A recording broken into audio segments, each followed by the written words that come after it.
আমরা সেনাবাহিনী দেশের জন্য, কোনো পলিটিক্যাল পার্টিটার জন্য না, দেশের জন্য যেটা সবচেয়ে ভালো হবে আমরা চেষ্টা করবো আমাদের জীবন দিয়ে হলে করতে। এই যে এত সচিবালয় থেকে শুরু করে অমুক তমুক, এদেরও কেউ না কেউ কোনো একটা ইন্টেলিজেন্স অর্গানাইজেশন কাজ করে, সচিবদেরও তো কাজ পর্যালোচনা করা হয়, রিপোর্ট হয় ইত্যাদি না, সে পারফর্ম করছে, সেইটা করছে, ওইটা করছে, হু ডাজ? নাম বলে দেবো?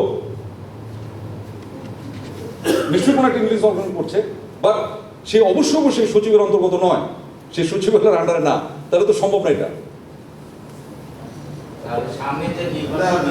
নির্বাচনেরটা আমি বলে নিচ্ছি, যাক, থ্যাংক ইউ। ওকে ওকে ওকে আমি বলি 5 আগস্টের পরে আমরা এখন নির্বাচনেরটা টেন্টেটিভ আমরা টাইম পেয়েছি, ফেব্রুয়ারির ফার্স্ট হাফ। সকল মানে জাতির আমার মনে হয় না এমন কেউ আছে যে নির্বাচনমুখী নয়, যে আপনার প্রশ্নই বোঝা গেল যে আমরা সকলেই নির্বাচনমুখী।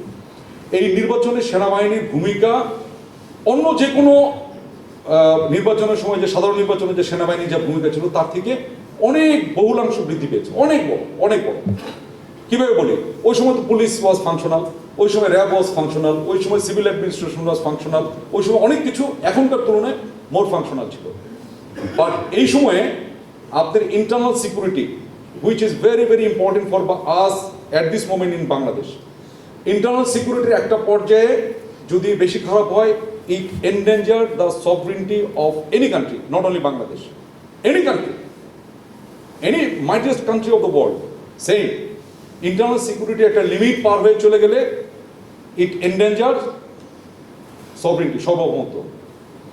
তো এই ডিউটিতে আমরা গত প্রায় 13-14 মাস ধরে আমরা ডেপ্লয়েড আছি। এত লম্বা সময় ইতিহাসে কখনো আমাদের সেনাবাহিনী কোনোদিনও ডেপ্লয়েড ছিল না ইন্টারনাল সিকিউরিটি ডিউটিতে। এবং আপনাদেরকে আশ্বস্ত করি, আমাদের যেটা বললাম ডাবল ফোল্ড ইন্টারনাল সিকিউরিটি, আমাদের অবশ্যই সিকিউরিটি সিনারিও উন্নতি করতেই হবে, এটা আমরা কন্টিনিউয়াসলি জারি আছে। এবং সামনে যেটা আছে ইলেকশনের আগে অবশ্যই ইলেকশন কমিশনের রিকোয়েস্টই হবে আমাদের ডিপ্লয়মেন্ট এখন যা আছে তার থেকে বহুলাংশে বৃদ্ধি পাবে, মেবি 3 times 4 times, এখন যা আছে তার থেকে প্রায় 3 গুণের কাছাকাছি তো হবেই আমাদের ডেভেলপমেন্ট বেড়ে যাবে।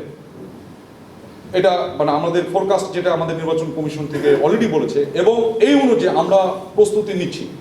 প্রস্তুতিগুলোর ভিতরে আমাদের ট্রেনিং, আমাদের অ্যাডমিনিস্ট্রেশন, আমাদের প্রমোশন, আমাদের পোস্টিং, যাবতীয় যা আছে এইটা নিয়ে আমরা এইটাকে ফোকাস করে সাজিয়ে নিচ্ছি। উদাহরণ দিই, আমাদের প্রত্যেক বছরে ফেব্রুয়ারি ফার্স্ট উইকে সবগুলো কোর্স চালু হয়, ট্রেনিং কোর্সগুলো, আর জানুয়ারি লাস্ট উইকে আমরা কেটে রিশিডিউল করে দিচ্ছি, আগামী বছরকে অ্যাডজাস্ট করে দেয়।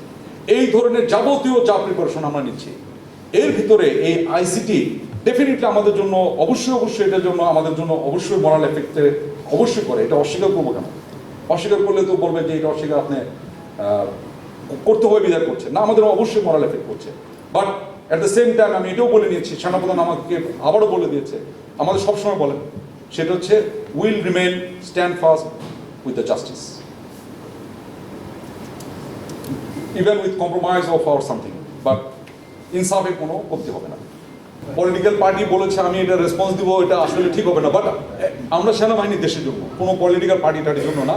কে কি বললো টললো এটা না, আমাদের দেখবেন অনেক জায়গায় মোটো আছে, আমাদের মোটোতেই লেখা আছে আমরা দেশের তরে, দেশের জন্য যেটা সবচেয়ে ভালো হবে আমরা চেষ্টা করবো আমাদের জীবন দিয়ে হলে করতে। দেশের জন্য যেটা ভালো হবে এটার জন্য আমরা জীবন দিয়ে হলে চেষ্টা করবো। এখন ওই কেউ খুঁচালো আমি লাভ উঠলাম, আমার এরকম কোনো দরকার নেই। আমাদের ফোকাস একটাই, জাতি পুরো ওয়েট করছে একটা খুব ভালো একটা ক্রেডিবল একটা ইলেকশনের জন্য।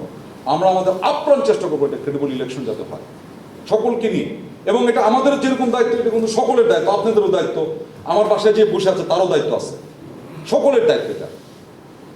আমরা চেষ্টার কোনো ত্রুটি করবো না, একটা ক্রেডিবল এবং খুব ভালো মানুষের যাতে আশা পূরণ হয় এরকম একটা ইলেকশনকে কন্ডাক্ট করানোর জন্য। যদিও বা নির্বাচন commission is the main, but আমরা চেষ্টার কোনো ত্রুটি করবো না।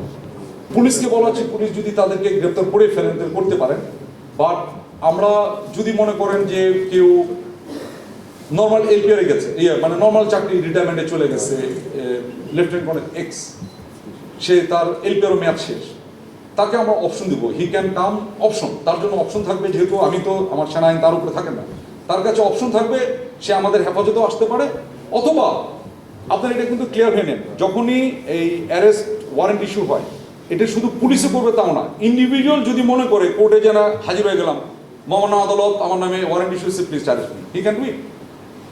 It is not only the police, individual can do that. তো তার হাতে অপশন আছে, সে পুলিশের কাছে যেতে পারে, কোর্টে যেতে পারে। আমরা বলেছি তুমি যদি আমাদের হেফাজতে থাকতে চাও, we can also give you security of your stay.